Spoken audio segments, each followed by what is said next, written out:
Hey everyone, Buzz Burline with Kingfisher Kayak Adventures and Team New Canoe. Have you ever said, man, it's a beautiful day outside, but I don't have enough time to go to the lake, so you got that fishing itch and you just can't scratch it? Well, I'm going to tell you what I did to continue to improve my game and to still have a lot of fun, even on a nice weekend where I can't get to the lake. And that is participating in the Randy Howell Flip and Pitch Challenge. You can set up a little course in your backyard like I did. And today I am going to show you how I set up my targets, the equipment that I use. Of course, I always use St. Croix rods, the best rods on earth, and tell you how it might have an impact on your kayak fishing, especially the setup for this course. So hopefully this will bring you a little bit of value, a little bit of fun. Minimally, you get to see my cool backyard. I hope that you'll subscribe.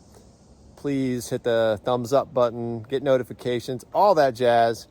And that will keep me being able to keep doing these videos so we get better at fishing and enjoy the outdoors. So thanks for being here. Stay tuned.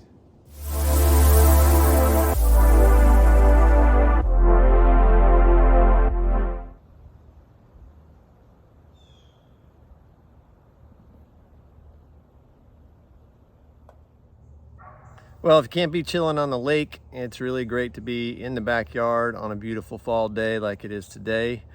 But you know, if you're anything like me, you got to stay busy and you're always thinking about fishing. So I am participating in the Randy Howell Challenge, and he's going to be doing several ways to help improve your game.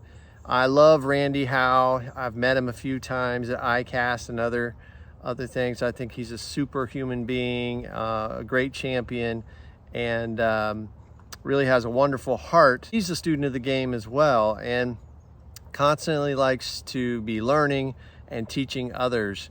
So I thought, okay, well, I like this guy. I think it's gonna come in handy. And if I can't get to the lake and I still have that itch, boy, I still want to be practicing or trying to get better. I'm a lifetime learner, and I think it is the best way to get better fast. So I'm participating in his challenge where you set up targets at different distances. Those are the ones behind me, and I'll run through those. And we're basically, if you have 20 minutes every day or even 5 minutes every day, I suggest you go out and just flip and pitch. Go to his website. You can be part of the Facebook group. It's a really good group of people, and they're all learning how to get better at fishing. Lots of great questions out there. There's even Zoom calls with Randy, so you can ask questions. It's just a great program. What I want to tell you today about what I did is I set up my course or my system out here of targets based on my kayak fishing, because it's a little bit different than if you were from a Triton boat. And I might be flipping and pitching in a different way than what you would be out of a boat. So certainly the height in a boat is you're a little bit higher. So I'm a little bit closer to the ground, and I don't have as much room to move around. So my foot deck is only about 21 inches wide. So that's how I've set up my course. So let me show you. The pitch of my backyard here starts a little bit higher and goes down. So that works out really well. That's how Randy said to set it up, because you're usually higher above in a boat, or even in a kayak, you're still about 8 to 10 inches higher above the water than, and it certainly, could be a couple feet in a boat. But the way I have mine set up here is looks like a big tic-tac-toe board. But the reason I have it set up this way, my targets are out there, and my boat with the bow is going to be in the front and the stern here. I might be standing right in the middle of the boat, so I'm faced straight forward. So depending on how I'm pitching or flipping, it can have an impact on the way that the bait flies through the air. On the other hand, I might be going parallel to the bank that's also out there, and I'm going to be turned at a 90, my body is going to be turned at a 90-degree angle. I'm still going to be in the same place, and fortunately, because of the New Canoe Unlimited and its great stability, I can still be standing up. but my boat might be facing that way. So whether I'm lined up this way or this way, that is part of the reason why I put this in the middle. And then this is about 21 inches by 21 inches. So I try not to get out of the box. But, you know, if you think about it, you could play all sorts of different games to say, okay, my boat is moving a little bit, so I might have to start more towards the back. There's lots of room in the new Canoe Unlimited where you can go from the front to the back. You might be standing more on the bow, and you're still pitching out that way. So gives me lots of options to play around with. And as I move forward here, I'll show you how I've got the 10-foot target, the 15, this is 18 feet, but I didn't mark it. The reason I put a blue circle around at 25 feet is to give myself a little bit more room. It's easier for me to see at a distance as I'm getting older, I suppose. 35, 45, and then a 50-foot target. Now, one of the other things, cool things in my backyard is, you know, I've got my old bird feeder. I've got trees out here. There's a dead tree from that fell recently in a storm. You can start to set up little obstacles like you would in the water. And I would encourage you to do that as you practice, because there's always going to be distractions and other things. So I can move my bird feeder closer to the 25 mark and try not to hit that and make a bunch of noise. You have to use your imagination to continue to practice and to get better.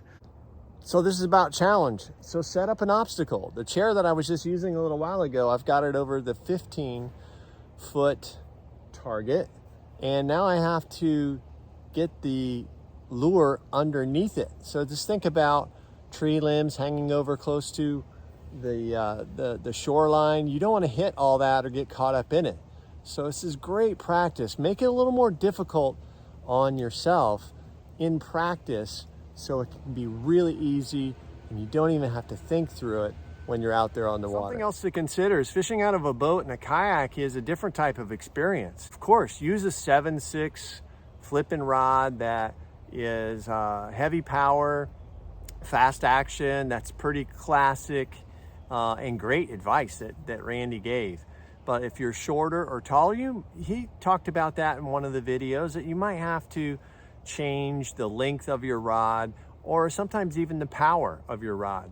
So because I'm closer to the water in a kayak, sometimes if I use a 7/6 rod, or if I use a 711, for example, that was a heavy fast action, there's a very good chance I could be hitting the water as I'm flipping my bait out there. So the tip of the rod's going to hit the water. So I looked at the St. Croix lineup out there, and for me, one of the best things that I use since I'm closer to the water is a Victory 7/4 heavy fast. I'll use a Titan tungsten weight. I'll use different bait lines and different hooks, fluorocarbon sometimes braid. My point is, don't be afraid to use something that's close to that, to 7/6, 7/4, 7/8, and experiment even with the powers. For example, the St. Croix rods in their 7/6 lengths, their flipping rods are oftentimes heavy powered, but they're moderate fast, which is a different feel when you're practicing on the field and you're flipping. So try to use different rods. And the moderate fast is so you're not just ripping a big weight, popping that mouth open, missing that hook set. So moderate fast gives you just a little bit of extra time and still be able to lift a big heavy fish out of the Florida hyacinth or other thick vegetation. So when you're practicing, I encourage you to use different lines, different braids, different weights, and even different lures. So you can use a BizBaits cutter craw, for example. That might weigh something different than the Missile Baits D-Bomb, which is very popular down here in Florida. Is really fun to use and it's pretty consistent weight throughout the whole bait. But the Gary Yamamoto grub might feel and fly through the air totally different. So I highly recommend, as you're practicing, as you're doing these things, challenge yourself with different weights, rod lengths, lines, and even different lures to use out there, so you can get better and better under a lot of different circumstances. So a couple other ways to challenge yourself is use both your right hand and your left hand in order to flip. You know, for efficiency, most people flip with just their left hand, but if you feel more comfortable, like personally, I feel more comfortable for flipping long distance just because I'm a little more accurate with my more dominant hand, my right hand, versus when I'm up close, I can still have plenty of accuracy with my left hand. What you can do is add to it, make it a little bit harder for yourself. Harder in your backyard means it's going to be easier when you're out there on the water or under pressure in the tournament. So set up obstacles, use your right hand, use your left hand, and have a good time at it. Don't put so much pressure on yourself in the backyard. Have some friends over, have a good time doing it, but do challenge yourself. You'll get better so much faster doing that. So I want to thank Randy Howell for inspiring this and for helping me get better. I hope this helps you out there too. And keep working hard, have a great time, enjoy the outdoors, and I will see you out on the water.